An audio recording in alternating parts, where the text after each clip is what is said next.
자, 오늘부터는 다시 시계바늘을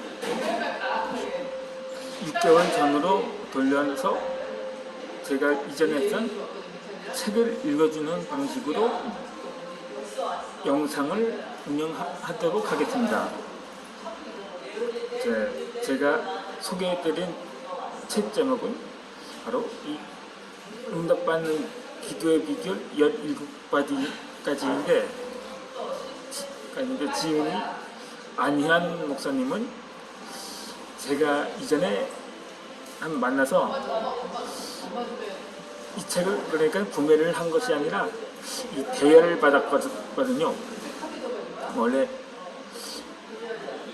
목사님께 면담할 사안이 있었는데 제가 연락을 만나볼 게 연락이라든가 이게 줄밖에 그게 되질 않더라고요. 그래서 제가 따로 출석하는 교회가 있음에도 불구하고 어렵사리 찾아가서 직접 그 교회에서 일단 예배를 드리고 면담을 받았었습니다. 그렇게 해서 책을 받았는데 제가 그 면담할 사안이 뭔가는 나중에 설명해 드리도록 하겠습니다. 자, 그러면 이 그리스도인들에게 전해주는 기도응답의 비결 하면 일단 제가 여기다 사실 목차는 제가 생략토록 하겠습니다. 어차피 본문 첫 장에 들어가면서 어차피 제목이 추가되어 있으니까요. 또 시간 관계상으로도 그렇고 일단 제목은 넘어가도록 하겠습니다.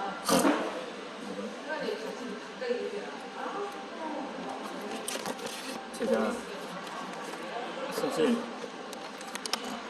이렇게 제가 직접 목사님께 책을 받았다는 이 증표가 있습니다. 바로 저자를 소개하는 이렇게 소개하는 그 책 날개가 있고 그러니까 이 또한 이거는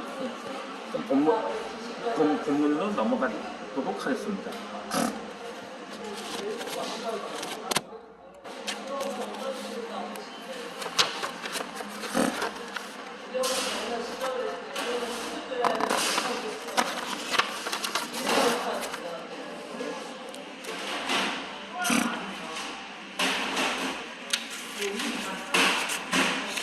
이렇게 이걸 너무 상하 좌우로 움직일 수는 없고 해서 이걸 고정시켜야 하는데 고정시켜야 되는데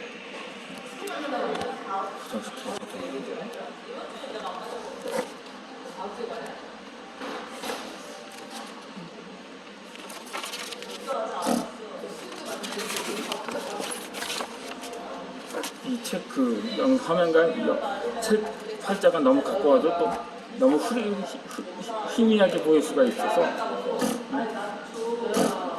이 양해를 부탁드리겠습니다.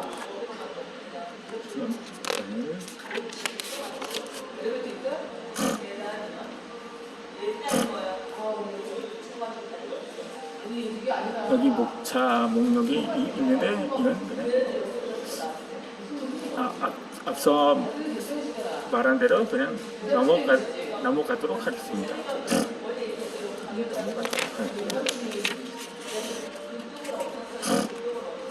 일단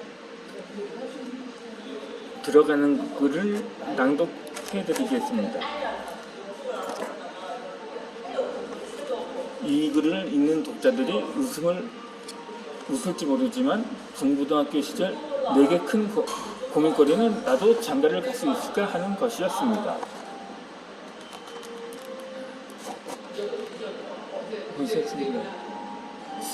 결혼이 남들에게는 당연한 일이겠지만 내게 있어서는 아주 특별한 일이었습니다. 아무리 생각해봐도 저 같은 처지에 있는 총각에게 시집 오려는 아가씨는 없겠다는 생각이 들었습니다. 특히 곱게 키워 눈에 넣어도 아프지 않을 소중한 딸을 줄 부모가 있을 리 없겠다는 생각이 들었습니다. 우리 가족은 안양천 뚝을 따라 형성된 판자촌에 살았습니다. 세상살이에 실패하고 밑바닥으로 굴러떨어진 사람들이 여기저기서 모여들어 뒤엉켜 하루하루를 살아가는 더럽고 허름한 동네였습니다.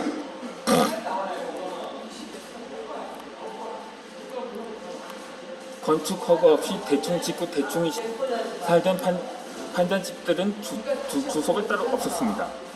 당시 우리 주소는 경기도 광명시 수화 5리 500번지였는데 근처의 모든 집이 같은 주소를 사용했습니다.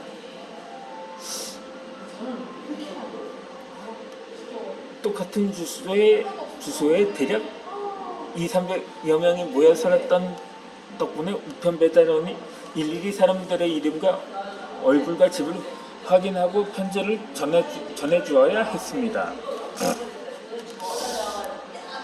판자촌에서는 불편한 것이 한두 가지가 아니겠지만 가장 불편한 문제는 화장실이었습니다.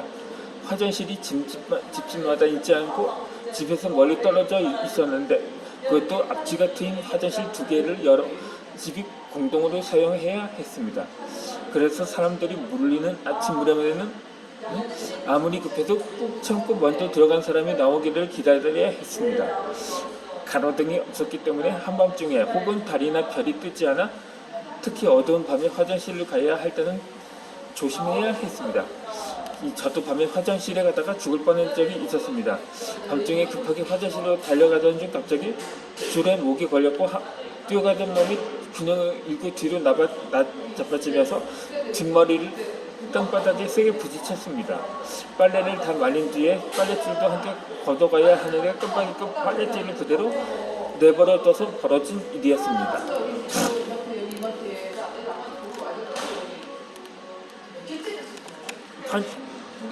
이 판자촌 화장실이라는 것이 그저 구덩이를 깊이 파고 얇은 판자를 대충 칸을 막아서 만든 것입니다. 겨울에는 찬바람이 그대로 들어와 용변을 볼 때는 한없이 덜덜 떨어야 했습니다. 그래서 밤이 깊거나 잠자리에 든 뒤에는 웬만하면 화장실을 가지 않으려고 참습니다.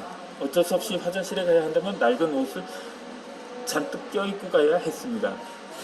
그러니 이런 집에 누가 시집오려 할까요?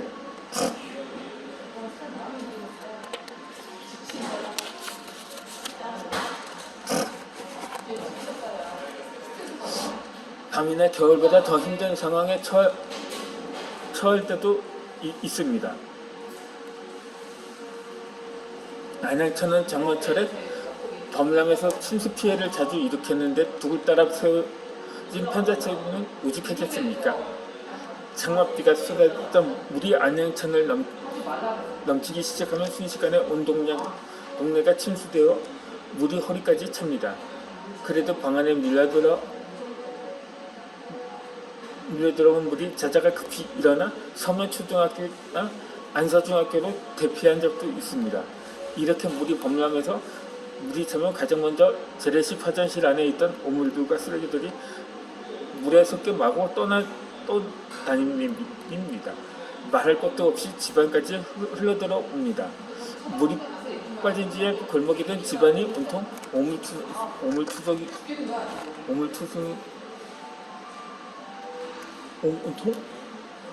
오물투성이가 됩니다. 위생 상태가 나쁠 수밖에 없어서 부스럼 같은 피부병에 자주 걸렸습니다. 수십 년이 지난 후에 우연히 동창을 만났는데 그 당시 제 몸에서 오물 냄새가 나곤 했었다는 말을 합니다. 그러니 당시에 제가 결혼을 걱정하는 것은 당연하지 않을까요?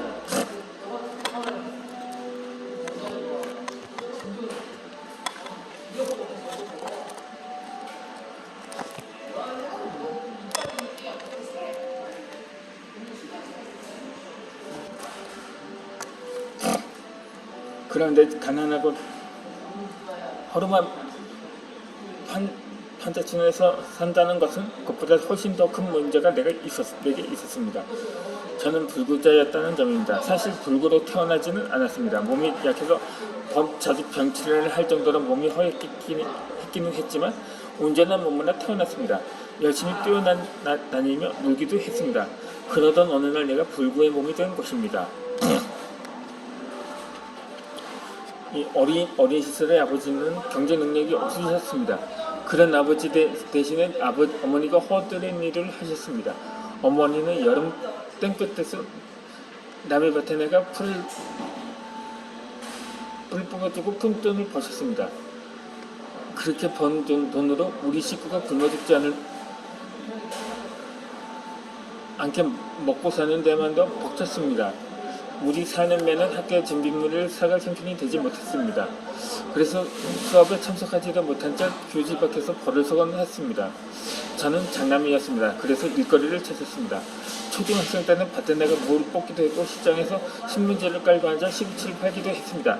짜장면이 먹고 싶으면 시장에서 짜장면 재료를 사다가 요리를 해서 동생들과 나눠 먹었습니다.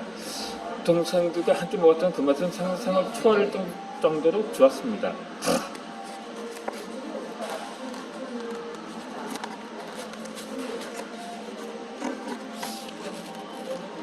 이 본격적인 돈벌이는 신문 배달이었습니다. 동아일보 지국에 찾아가 신문 배달을 일을 하게 해달라고 사정했는데 초등학생은 저를 채용해 주었습니다. 처음에 신문 돌릴 때는 자전거가 없어서 신문 뭉치를 옆구리에 끼고 다녔습니다. 아침에 돌려야 할 신문 뭉치는 결코 가볍지 않았습니다. 그렇다고 신문 뭉치를 골목 어기나 길거리에 내려놓을 채 한 번씩 들고 가서 신문 보는 집에 갖다 줄 수도 없었습니다. 신문을 배달하는 사이에 지나가는 사람이 돈 되는 신문 뭉치를 집어가 버리면 큰일이니까요. 겨울에 눈이 내리는 날은 신문 돌리기가 참 힘들었습니다. 정원수를 많이 심어놓은 집에 신문 배달을 할 때는 나무 사이에 쌓인 눈을 뚫고 가는 것이 곤욕이었습니다. 지금 생각해보면 그때 제가 초등학생이고 체구가 작기 때문에 더 힘들었던 것 같습니다. 눈 사이로 몸을 밀고 가는데 눈 역시 결코 가볍지 않다는 것을 온몸으로 실감했습니다. 손은 시렵고 몸은 더 깊게 나아가고 돌려야 할 신문을 만큼 땡땡땡 몸도 마음도 힘들었습니다. 한 번은 어느 집에 신문을 넣어두는데 개가 짖으며 달려오더니 제 다리를 물었습니다. 주인이 개를 묶어놓지 않은 것입니다. 물린 통증에 더는 비명을 지르고 주인이 나와서 개를 떼어 넣었습니다. 다리에서는 피가 줄줄 흘렸습니다. 주인이 미안하다며 약을 사 먹으라고 1,000원을 주었습니다. 그 돈을 받는 순간 너무 좋아서 아픈 것도 잊었습니다. 그 당시 한 달 내내 신문을 돌리면 15,000원을 받았습니다. 그러니 1,000원이면 이틀 신문을 돌려야 벌 수 있는 돈입니다. 저는 그 돈으로 약을 사지 않고 그동안 먹고 싶었던 과자를 사 먹었습니다. 그 후로 저는 저렴은 개가 다시 물어주기를 얼마나 기다렸는지 모릅니다. 개에게 물리면 그 주인이 과자 사 먹을 돈을 줄 테니까요. 그렇게 초등학교를 졸업하고 중학생이 되었습니다. 중고 자전거를 하나 구했을 때는 정말 하늘을 날듯이 기뻤습니다. 이제 무거운 신문 뭉치를 옆구리에 끼지 않아도 됩니다. 걷고 뛰는 속도보다 자전거가 빠르고 힘도 덜 됩니다. 신문을 더 많이 돌릴 수 있었습니다. 학교 수업을 마치면 자전거 페달을 신나게 밟으며 신문 지국으로 갔습니다. 저는 이어서 책을 읽어드리도록 하겠습니다.